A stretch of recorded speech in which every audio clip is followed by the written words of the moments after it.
Bogus ఓటర్లందరూ కూడా ఆటోలలో వచ్చిండ్రు.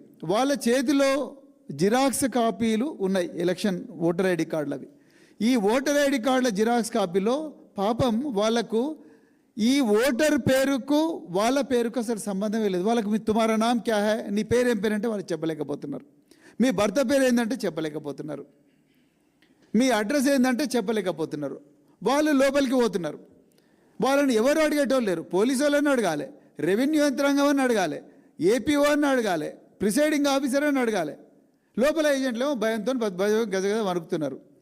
నేను శ్రవణ్ గారు తర్వాత మిగతా నాయకులు అందరం పోతే అక్కడ పోలీసు వాళ్ళు ఎవరు లేరు. అక్కడ ఉన్న వాళ్ళందరూ కాంగ్రెస్ వాళ్ళు, ఎంఐఎం వాళ్ళు మీరు ఇక్కడ ఏం చేస్తున్నారు అంటారు. మరి వాళ్ళు ఏం చేస్తున్నారు అక్కడ?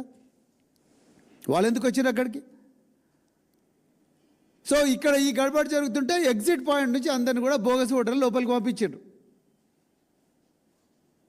అట్లా వేల బోగస్ ఓటర్లు తీసుకొచ్చిండ్రు. ఈరోజు క్లియర్గా చెప్తున్నా, వాళ్ళు వచ్చిన వాళ్ళకి వాళ్ళ పేరు కూడా తెలియదు. 13 సంవత్సరాల అమ్మాయితో కూడా ఓటేయించారు. మా దగ్గర వీడియో ఉన్నది. 13 సంవత్సరాల అమ్మాయితో కూడా ఓటేయించారు. అది అడిగినందుకు పావని గౌడ్ గారు, అదేవిధంగా సంగారెడ్డి ఎమ్మెల్యే చింత ప్రభాకర్ గారి మీద దాడి చేసిండ్రు. విపరీతంగా బీఆర్ఎస్ నాయకులను ఆ అల్ఫాల్ఫా స్కూల్ దగ్గర కొట్టిండ్రు.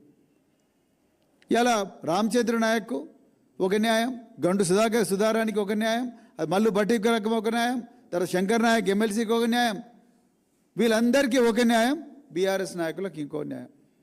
టోటల్గా ఇది ఒక ప్లాన్ ప్రకారం రేవంత్ రెడ్డి ఎలక్షన్ కమిషన్తో కుమ్మక్కండి. లేకపోతే ఎలక్షన్ కమిషన్ ఎక్కడ ఫెయిర్గా ఉన్నది?